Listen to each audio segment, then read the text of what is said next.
की कमी नहीं है और इस उज्जैन नगर राज का हर जवान अपने मुल्क की मदद के लिए इस उज्जैन नगर राज की सीमा सरहद पर तैनात है और आपके द्वारा की जिनके है कि देश की रक्षा से बढ़ के न ये हमारी जान है प्राण में छड़ कर देना इस वर्दी की दम में दम ये बदल सदा ही रहेगा और देश के शान के सब बात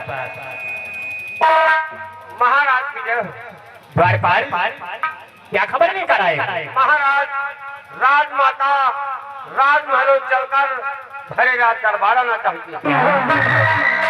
महारानी तारा महलों से चलकर रात दरबार आना चाहती है। जी महाराज इजाजत है महारानी जी को भेज दो। जैसी आज्ञा।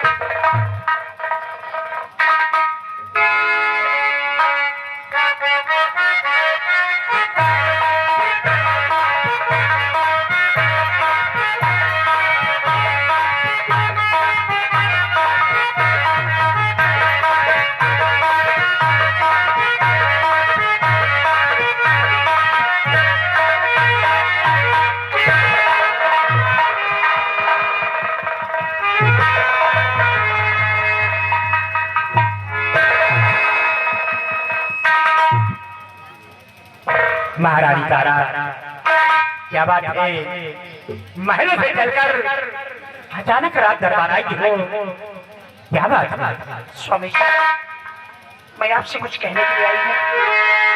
क्या कहना चाहती है